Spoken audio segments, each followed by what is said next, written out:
Hello guys and welcome back to the yet another video. और आज की video में हम रियल मैड्रिड के ट्रांसफर टारगेट्स के बारे में डिस्कस करेंगे कि कौन कौन से प्लेयर्स रियल मैड्रिड से लिंक्ड है, क्योंकि transfer market is around the corner और बहुत से प्लेयर्स इस वक्त रियल मैड्रिड से लिंक्ड हो रहे हैं, तो उस पर जरा हम डिस्कस करेंगे। ओब्वियसली क्रूस और मॉड्रिच ने भी चले जाने हैं 2025 में, तो मैं आपको बताऊंगा कि कौन सा प्लेयर टोनी क्रूस को या लूका मॉड्रिच को रिप्लेस कर सकता है और रियल मैड्रिड किस प्लेयर में इंटरेस्टेड है। क्योंकि अगर आप देखें तो कल एक बहुत धमाकेदार खबर निकल के आई थी, एक प्लेयर जो रियल मैड्रिड से लिंक थे, तो उसके बारे में भी हम डिस्कस करते हैं। But before moving into the video, if you are new in the channel, make sure to like the video and subscribe the channel. सबसे पहले अगर हम बात करें किलियन एम्बापे की, तो जैसा आप सबको पता है कि किलियन एम्बापे ने ऑफिशियली अनाउंस कर दिया है कि वो पीएसजी छोड़ के जाएंगे समर में एज अ फ्री एजेंट। उन्होंने अनाउंसमेंट अपने सोशल मीडिया पे की और अकॉर्डिंग टू रिपोर्ट्स इस डिपार्चर के बाद, इस डिसीजन के बाद पीएसजी ने भी ये डिसाइड किया है कि वो एम्बापे को फेयरवेल नहीं देंगे। और according to reports Kylian Mbappe का जो डिपार्चर था पीएसजी को, वो भी मीडिया के थ्रू पता चला।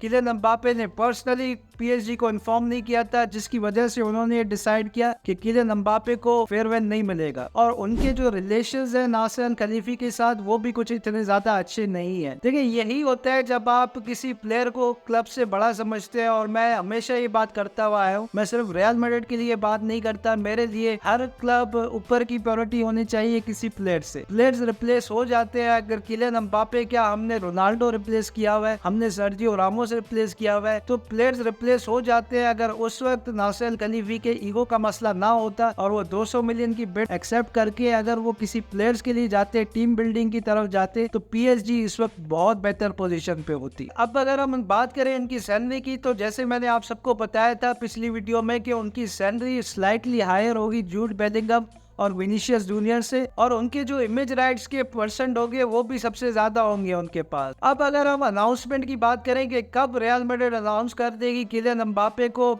As a Real Madrid player, तो रिपोर्ट्स की अगर हम माने तो जून के फर्स्ट वीक में किलियन एम्बापे को अनाउंस कर दिया जाएगा after the Champions League final. अब एक और प्लेयर की अगर हम बात करें जिससे इस वक्त रियल मैड्रिड लिंक्ड है, तो वो है अल्फोंसो डेविस। अल्फोंसो डेविस का आप सबको पता है कि बहुत टाइम से रियल मैड्रिड उसमें इंटरेस्टेड है, और बहुत से टॉप जो आउटलेट्स है उन्होंने ये चीज कंफर्म की है कि रियल मैड्रिड का इंटरेस्ट इज रियल। अब अल्फोंसो डेविस की अगर हम बात करें, तो रियल मैड्रिड के अगेंस्ट सेमीफाइनल के बाद उनसे सैंटियागो बर्नाब्यू में पूछा गया था कि आपका फ्यूचर क्या होने वाला है, क्या आप सैंटियागो बर्नाब्यू में खेलेंगे, तो उस पे उन्होंने जवाब दिया कि मैं अभी कुछ नहीं कह सकता, मेरे एजेंट जो है वो बायर म्यूनिख से बात कर रहे हैं, जो भी होगा मैं ग्रेटफुल हूँ बायर म्यूनिख के लिए। तो उनके जवाब से काफी पॉजिटिव लगते हैं रियल मैड्रिड के लिए, उनकी अप्रोच काफी पॉजिटिव लगती है रियल मैड्रिड के लिए। और मुझे भी लगता है कि अल्फोंसो डेविस जैसा लेफ्ट बैक अगर मार्केट में अवेलेबल है, स्पेशली जब उसके कॉन्ट्रैक्ट का 1 साल रहता है, तो आपको मिस आउट नहीं करना चाहिए। क्योंकि अगर आप इस वक्त रियल मैड्रिड का लेफ्ट साइड देखें, तो लेफ्ट साइड में हम अटैकिंग वाइज मार्सेलो के बाद से स्ट्रगल कर रहे हैं अगर आप लेफ्ट बैक की बात करें तो। क्योंकि अगर आप विनीशियस को देखें, विनीशियस के ऊपर 1-2 प्लेयर जब लग जाते हैं, तो आपका लेफ्ट बैक जो है जो ओवरलैपिंग रन्स नहीं लेता, जिसकी वजह से विनीशियस को मुश्किलात होती है। तो अगर अल्फोंसो डेविस रियल मैड्रिड में आते हैं, तो ओवरलैपिंग रन्स भी लेंगे और वो विनीशियस जूनियर को हेल्प आउट भी करेंगे लेफ्ट साइड से। यहाँ पे उनके फॉर्म को लेके कंसर्न है काफी लोगों को, और कंसर्न बजाय इसमें कोई शक नहीं है। लेकिन Alfonso Davis is still 23 years old, और उन्होंने अपनी क्वालिटी रियल मैड्रिड के अगेंस्ट दिखाई है, किस तरीके से वो बॉल आगे प्रोग्रेस कर रहे थे। ऐसे तो लगता है कि उसमें टैलेंट, बला का टैलेंट है, इसमें कोई शक नहीं। इसमें भी कोई शक नहीं कि वो लेफ्ट विंगर खेल लेते, बट स्टिल अगर अल्फोंसो डेविस जैसी क्वालिटी मार्केट में अवेलेबल है, और अगर चीप प्राइस में आपको अल्फोंसो डेविस मिल जाता है, तो मेरा नहीं ख्याल कि हमें अल्फोंसो डेविस जैसे टैलेंट को मिस आउट करना चाहिए। अब एक और प्लेयर जो रियल मैड्रिड से बहुत ज्यादा लिंक्ड हो रहे हैं रिसेंट दिनों में, बिल्ड ने रिपोर्ट की सबसे पहले उसके बारे में, और कल बारका ने भी रिपोर्ट की, वो है फ्लोरियन विर्ट्ज। अब अकॉर्डिंग टू रिपोर्ट्स फ्लोरियन विर्ट्ज में रियल मैड्रिड इंटरेस्टेड है 2025 में। रियल मैड्रिड टोनी क्रूज को उनसे रिप्लेस करना चाहती है, और सबसे पहले ये न्यूज बिल्ड ने दी थी कि real Madrid most likely destination हो सकते हैं फ्लोरियन विर्ट्ज के लिए। और बिल्ड ने ये भी रिपोर्ट किया था कि ऑलमोस्ट लेवरकुसेन के सारे गेम्स में रियल मैड्रिड ने अपने स्काउट फिलिप मार्टिन को भेजा, और उनकी बकौल ये रियल मैड्रिड तभी करती है जब रियल मैड्रिड किसी प्लेयर में इंटरेस्टेड हो। और ये सेम चीज रियल मैड्रिड ने जूड बेलिंगम के टाइम पे भी की थी। अब अगर मार्का की बात करें तो मार्का ने भी कल ये रिपोर्ट कर दिया है कि रियल मैड्रिड की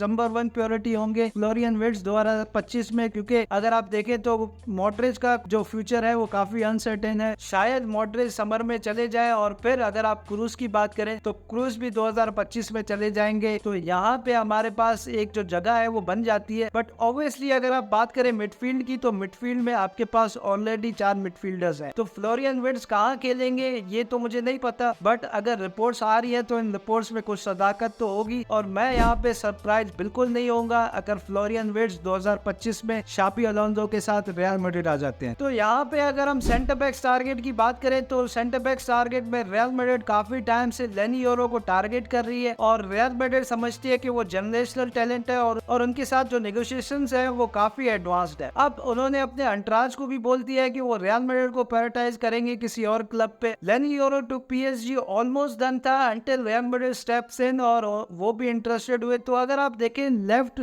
फुटेड सेंटर बैक की तो लेफ्ट फुटेड सेंटर बैक हमें चाहिए एक फ्यूचर के लिए, क्योंकि डेविड अलाबा भी जो है वो इनको इंजरी हो गई है और इंजरी से पहले भी वो उस तरीके की परफॉर्मेंसेस नहीं दे रहे थे जिस तरीके से आप उनको एक्सपेक्ट करते हो। तो लेफ्ट फुटेड सेंटर बैक हमें चाहिए फ्यूचर के लिए। Leny Yoro is one for the future और मुझे लगता है कि ये बहुत अच्छी साइनिंग होगी और बिलाशुबा अगर आप देखें तो उनके भी कॉन्ट्रैक्ट में 1 साल रहता है, तो it won't be a issue और मुझे लगता है कि इज अ जनरेशनल टैलेंट और उनके लिए हमें जरूर जाना चाहिए। बाकी अगर हम बात करें एंड्रिक की तो एंड्रिक तो रियल मैड्रिड में आ रहे हैं 2025 में। 2025 के प्री सीजन में वो रियल मैड्रिड को ज्वाइन कर जाएंगे। It would be a great boost for real Madrid squad, क्योंकि एंड्रिक जो है वो ये बात मैंने बहुत दफा पहले भी कही है कि हमारे फ्यूचर स्ट्राइकर है और उनको मेरे ख्याल से नंबर 9 की रियल मैड्रिड की जर्सी मिलेगी। बाकी do let me know in the comment section what do you guys think about Florian Wirtz to Real Madrid rumours. आप लोगों को इन रूमर्स में कितनी सच्चाई लगती है? आप लोगों को लगता है कि फ्लोरियन विर्ट्ज रियल मैड्रिड में आ सकते हैं? And who do you think real Madrid को कि उनको टारगेट करना चाहिए समर में या 2025 में?